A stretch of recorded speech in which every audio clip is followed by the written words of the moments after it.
మనకి తెలంగాణలో ముఖ్యమంత్రి స్థాయికి ఎదిగినటువంటి రేవంత్ రెడ్డి గారి యొక్క ప్రయాణం కనుక మీరు చూసుకుంటే అది అంత ఈజీ కాదు. ఏదో రాత్రికి రాత్రి రేవంత్ రెడ్డి గారు సీఎం అయిపోయారు, రాత్రికి రాత్రి సీఎం అయిపోయారు అని అనుకుంటాం మనం. Rome was not built in over night అని అన్నారు. ఇప్పుడు ఎన్నో కష్టాలు పడ్డాడు ఆయన. ఒక పెయింటర్గా స్టార్ట్ చేసినటువంటి ఆయన జీవితం తర్వాత ఆయన క్షణం క్షణం పరిశ్రమతో ఎదుగుతూ ఆయన దగ్గర మెయిన్గా ఏంటంటే అందరినీ కూడా సమీకరించుకొని ఒక టీం వర్క్ చేస్తాడు ఎప్పుడు కూడా. నేను కాంగ్రెస్ పార్టీలో ఉన్న గొప్పతనం అదే.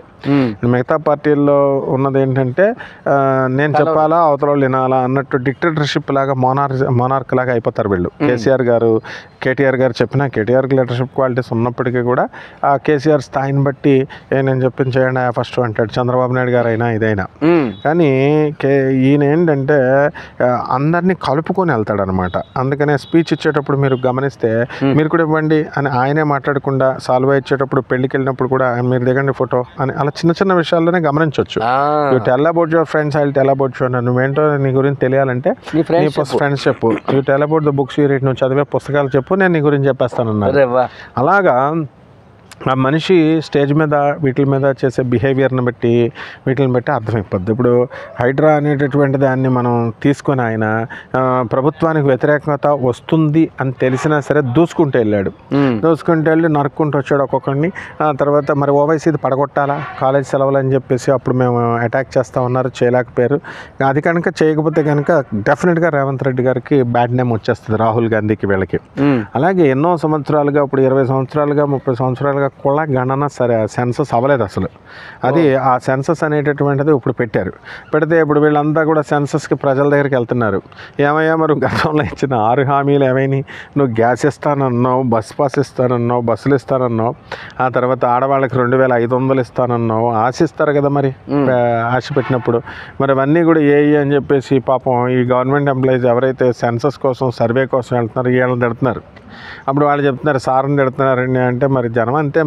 మరి అంతకుముందు ఏకఛత్రాధిపత్యంగా 10 సంవత్సరాలు చక్రం తిప్పినటువంటి కేసీఆర్ నిమిషంలో పడేయలేదా అది? కాబట్టి ఇవన్నీ కూడా గవర్నమెంట్ పాలసీస్ ఇలా ఉంటాయి. ఈ సెన్సస్ అనేటటువంటిది మంచిది కాదని కొంతమంది, మంచిదని కొంతమంది ఇలా చెప్పుకుంటూ వెళ్తూ ఉంటారు.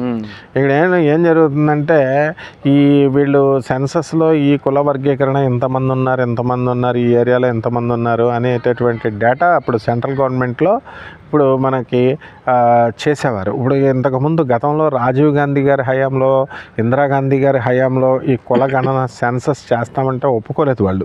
ఏంటి దేశాన్ని మీరు విభజిస్తున్నారు, దేశాన్ని విభజించకుండా మీరు చక్కగా యునైట్ చేయండి అని చెప్తారనమాట. కాబట్టి కానీ ఇప్పుడు ఈ కుల గణన విభజన వల్ల ఏంటంటే విడదీసి మనం చేస్తున్నాం, నువ్వు ఈ కులం అని ఆ ప్రజల్లో అనైక్యత భావన వస్తుంది. డివైడ్ అండ్ రూల్ కోసమే పెట్టారు అది.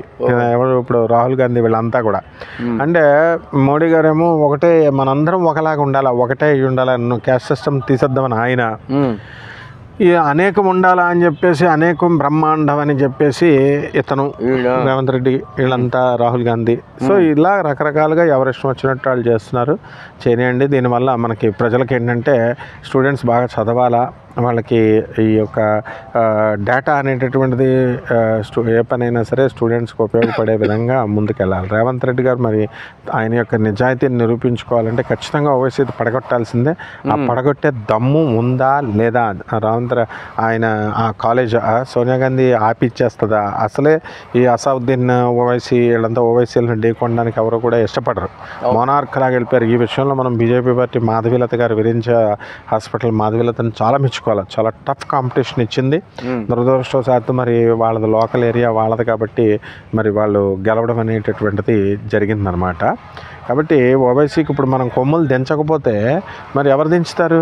అక్కడ ముస్లిమ్స్ అందరూ కూడా వేయరు ఓవైసీకి. ఎంతసేపు మానార్కిజము, చెరువుల దగ్గర ఇళ్ళు కట్టేయడాలు ఇవన్నీ చేసాడు ఆయన. ఇప్పుడు కాస్త మరి ఇది ఉండాలి కదా. కాబట్టి రేవంత్ రెడ్డి గారు పరిపాలనా సౌలభ్యం కోసం కొన్ని నిర్ణయాలు ఆయన తీసుకుంటున్నారు. ఇంకా పూర్తిగా నిర్ణయాలు ఆయన స్వతంత్రంగా చేయలేరు, ఎందుకంటే అక్కడ అధిష్టాన వర్గం ఉంటుందన్నమాట కాంగ్రెస్ పైన ఎప్పుడు కూడా. ఈ ఉచిత బస్సు లేడీస్కి పెట్టినవి మంచిదే కానీ బాగానే లేడీస్ తిరుగుతున్నారు, కానీ అనవసరంగా మిస్యూజ్ చేసుకుంటారు ప్రజలు ఎప్పుడు కూడా. గవర్నమెంట్ మంచి పాలసీస్తో పెడుతుంది. మరి ఈ విధంగా రేవంత్ రెడ్డి గారు ఏం చేయాలంటే వచ్చే రాబోయే 5 ఏళ్లలో కేసీఆర్ కేటీఆర్ టఫ్ కాంపిటీషన్ అనేది ఉంటుంది కంపల్సరీ.